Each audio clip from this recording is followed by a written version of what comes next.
Otázka 924.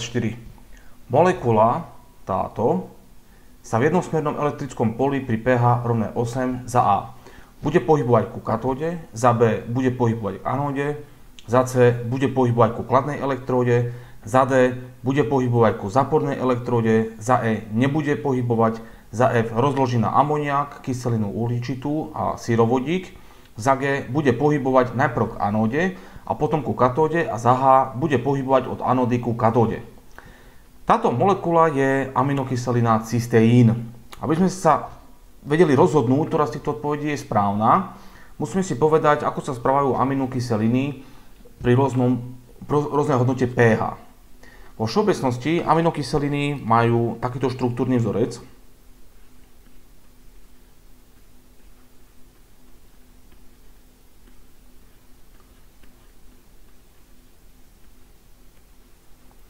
Kde COOH je karboxylová skupina, ktorá dáva danej aminokyseline kyslý charakter, čiže vyodštepí vodíkový kation.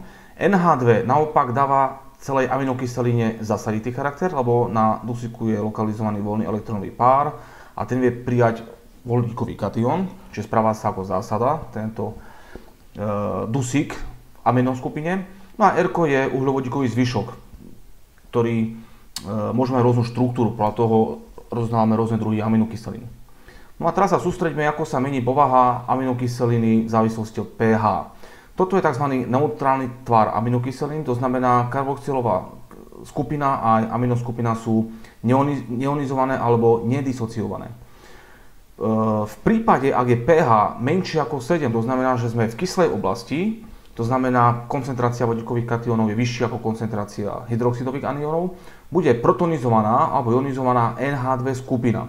Čiže môžeme písať, že pri pH menšom ako 7 je disociovaná NH2 skupina, to znamená, že daná aminokyselina prejde do tvaru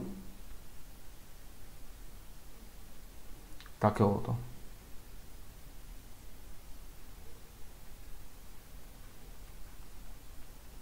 Čiže celkovo bude mať kladný náboj v dôsledku vytvorenia kladného náboja na dusíku.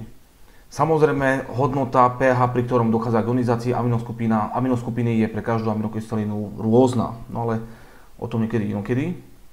No a naopak, keď sa nachádzame v zasaditej oblasti, to znamená, ak je pH väčšie ako 7, tak bude ionizovaná karboxylová skupina, ktorá má kyslý charakter. Naopak, aminoskupina bude neionizovaná.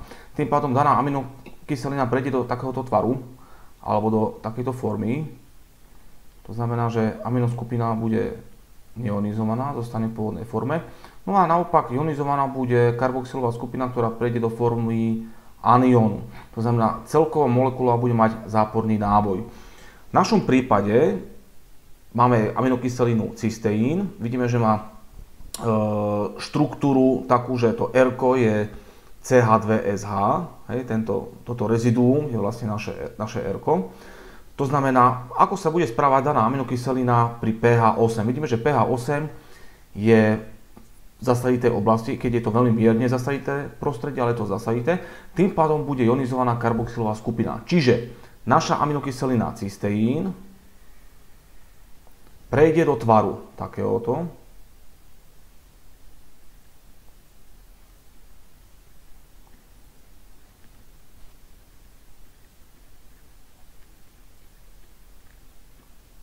Čiže bude mať záporný náboj. Teraz sa možno spýtate, no a čo SH skupina? SH skupina má podobné vlastnosti, ale naozaj len mierne podobné ako NH2 a tu mierne zasadité kvôli tomu, že na atome síry sú dva voľné elektronové páry, avšak všeobecne síra alebo SH skupina má menšie bázické, čiže zasadité vlastnosti ako aminoskupina. Lebo dusík je viac zasaditý ako je síra.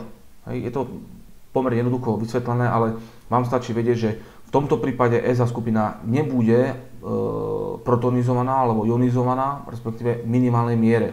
Preto pri analýze chovania aminokyselín pri rôznych hodnotách pH bereme do úvahy len NH2 skupinu a karboxylovú skupinu. Takže ešte raz, pri pH rovné 8 je cysteín prevažne v takejto miere. No a teraz je otázka, kde sa bude v elektrickom poli daná forma aminokyseliny pohybovať. Keď si zoberieme elektrolytický článok, i keď v texte príkladov tu nie je to jasne napísané, či to je galvanický článok alebo elektrolytický článok, ale môžeme naozaj brať do úvahy, že keď sa hovorí o elektrickom poli, tak berme, že je to elektrolytický článok, ktorý v podstate pozostáva zo sústavy dvoch elektród. Pričom logické, že jedna elektróda musí mať kladný náboj a druhá elektróda musí mať záporný náboj, aby sa medzi nimi vytvorilo elektrické pole. No a teraz, čo sa bude diať, ak do daného elektrického poľa, respektíve do priestoru medzi danými elektródami, vsunieme časticu, ktorá má náboj. V našom prípade je to aminokyselina cysteín v takejto forme. Vidíme, že má záporný náboj. Tak ja to symbolicky označím, že to bude A-, ako keby anión, A-.